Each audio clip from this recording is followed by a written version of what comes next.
ថ្លៃទី9 Scottish Fold តម្លៃប្រហាក់ប្រហែល$800រហូតដល់$3000លក្ខណៈពិសេសរបស់វាគឺត្រចៀករបស់វាតែងតែបត់ចុះក្រោមទី8ពូជ Persian តម្លៃប្រហាក់ប្រហែល$1300រហូតដល់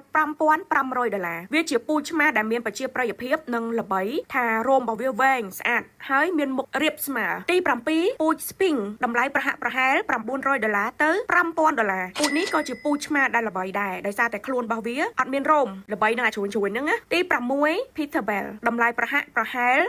$1700ដល់$5000ពូជនេះវាអត់សូវមានរោមទេឬក៏អត់រោមតែម្ដងដែលមកពីរុស្ស៊ីពូជនេះទី5ពូជ Bengal តម្លៃប្រហាក់ប្រហែល$1500ទៅ$10000វ៉ាវហើយក៏មានអាខ្ពស់ជាងនេះដែររាងរបស់វាមើលទៅស្រដៀងជាមួយនឹងខ្លារខិនអាស៊ីហើយនឹងឆ្មាស្រុកដែរមើលទៅលំនាំរបស់វាដូចជាស្រដៀងសត្វព្រៃអីចឹងណាទី4គឺ African Serval តម្លៃប្រហាក់ប្រហែល$3000រហូតដល់$10000ជាប្រភេទឆ្មាព្រៃការចិញ្ចឹមសត្វឆ្មាពូជនេះត្រូវមានឯកសារក៏ដូចជាលិខិតអនុញ្ញាតសិនបានអាចចិញ្ចឹមវាបានទី3គឺ Kaumani តម្លៃប្រហែល$7000ទៅ$11000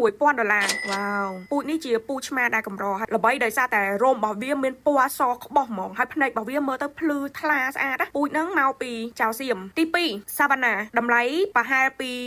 $25000រហូតដល់$50000វ៉ាវហើយមានអ្នកខ្លះក៏ថ្លៃជាងនេះដែរអាស្រ័យទៅលើរូបរាងនិងភាពវៃឆ្លាតរបស់វាមើលទៅវាជាកូនកាត់រវាងឆ្មាព្រៃអាហ្វ្រិកហើយនិងឆ្មាស្រុកទី1ចុងក្រោយគេបង្អស់ហើយក៏ថ្លៃជាងគេដែរមានឈ្មោះថា Ashera តម្លៃដែលថ្លៃបំផុតតែម្ដងមានរហូតដល់$125,000វ៉ាវទិញវីឡាមួយបានវាជាឆ្មាកូនកាត់ដែលកម្របំផុតហើយវាជាកូនកាត់រវាងឆ្មាព្រៃអាហ្វ្រិកហើយនិងឆ្មាខ្លារខិនអាស៊ីហើយជាមួយនឹងឆ្មាស្រុកទៀតអើយកាត់ច្រើនពេកចឹងបើវាថ្លៃហើយចំពោះឆ្មាដែលនៅក្នុងវីដេអូនេះតើបងប្អូនអរគ្នាស្រឡាញ់ឆ្មាមួយណាដែរខមមិននៅក្នុងវីដេអូនេះម្នាក់មួយផងហើយបើចូលចិត្តវីដេអូនេះសូម like និង share